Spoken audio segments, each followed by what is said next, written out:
కార్యక్రమంకి మొదట 10 గంటల కార్యక్రమం ఉండే కార్యక్రమానికి నేను వచ్చిన సమయానికి కార్యక్రమం స్టార్ట్ అవ్వకపోయేసరికి జమ్మికుంటలో ఇతర కార్యక్రమాలు అటెండ్ చేసుకోవడం జరిగింది. ఆ మధ్యలో ఆలస్యం అవుతుంది కాబట్టి సంబంధించిన నాయకులు నాకు కాల్ చేస్తే నా గురించి కార్యక్రమాన్ని ఆపడము అసలు ఒక వైఖరిగా ఉన్న నాయకుడు బల్మూరి వెంకట్ కాదు, కార్యక్రమాన్ని మీరు ముందుకి కొనసాగించండి, నేను వచ్చిన తర్వాత నేను చాకలి ఐలమ్మ గారికి నేను నివాళులు అర్పిస్తా అని చెప్పడం జరిగింది. నా మాట మేరకే కార్యక్రమాన్ని ఏదైతే కంటిన్యూ చేసి కార్యక్రమాన్ని నిర్వహించడం జరిగింది.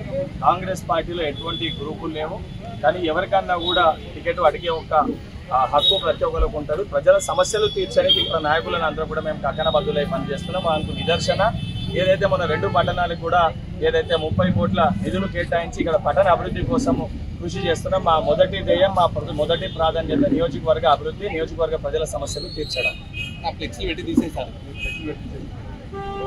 ఎవరన్నా వ్యక్తిగతంగా నేను మళ్ళీ చెప్తున్నా, చాకలి ఐలమ్మ గారికి నివాళులు అర్పియాలి, జయంతి జరపాలి, ఆ వేడుకల్లో పాల్గొనాలని చెప్పి ఇక్కడ ఉన్న కమిటీ సభ్యుల ఒక ఆహ్వానం మేరకు బల్మూరి వెంకట్ ఇక్కడ రావడం జరిగింది. ఈ యొక్క కార్యక్రమానికి సంబంధించి ఎవరన్నా ఫ్లెక్సులు తొలగించడం కానీ లేదా కార్యక్రమాన్ని ఆటంకాన్ని కలిగించే ప్రయత్నం చేస్తే, అది కార్యక్రమానికే ఏదైతే ఇబ్బంది పెట్టే ప్రయత్నం చేస్తే అది వారి విజ్ఞతకి నేను వదిలేస్తా. నా హృదయం చాలా పెద్దది, ఎవరు ఎన్ని చేసినా కూడా నా మొదటి ప్రాధాన్యత నియోజకవర్గ ప్రజల సమస్యలపైన పోరాటం చేయడము. ఆ సమస్యల్ని ప్రభుత్వ దృష్టికి, ముఖ్యమంత్రి గారి దృష్టికి తీసుకొని వెళ్ళి గతంలో అయితే పోరాటం చేసిన సమస్యలు ఉన్నాయి అవన్నీ కూడా ప్రభుత్వ దృష్టికి తీసుకొని వెళ్ళి సమస్యల్ని పరిష్కరించడం నా ప్రథమ ధ్యేయం. ఎవరన్నా అటువంటి పిచ్చి పిచ్చి పనులు ఏమన్నా చేసినా కూడా తప్పనిసరిగా అవి పార్టీ దృష్టికి స్థానికంగా ఉన్న కాంగ్రెస్ పార్టీ నాయకులు తీసుకొని వెళ్ళడం జరుగుతుంది. పార్టీ దానిపైన దృష్టి పెట్టి చర్యలు అనేది తీసుకుంటారు.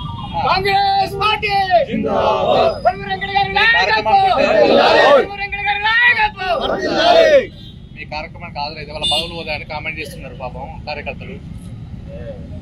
బల్మూరి వెంకట్ అనే వ్యక్తి పుట్టింది కాంగ్రెస్ పార్టీలో, చచ్చే వరకు కూడా ఉండేది కాంగ్రెస్ పార్టీలో. ఇది చాలా బలంగా గుండె బద్దలు కొట్టినట్టు నేను చెప్పగలుగుతా, ఒక పేపర్ పైన కూడా రాసేయగలుగుతా. నేను చచ్చేంత వరకు కాంగ్రెస్ పార్టీలో ఉంటా అని చెప్పాను. బల్మూరి వెంకట్ని కలిస్తే కాంగ్రెస్ పార్టీలో పదవులు పోతాయి అని చెప్పి ఆ రకంగా ఎవరైనా అపోహలు ఉండి ఈ రకంగా ఆ రకంగా కార్యకర్తలను ఇబ్బంది పెట్టే ప్రయత్నం చేస్తే, బల్మూరి వెంకట్కి పోరాటం కొత్త కాదు. ఇవన్నిటికీ సిద్ధమయ్యే ఎన్నో ఆటుపోట్లు ఎదుర్కొని ఈరోజు ఇక్కడి వరకు వచ్చినాను.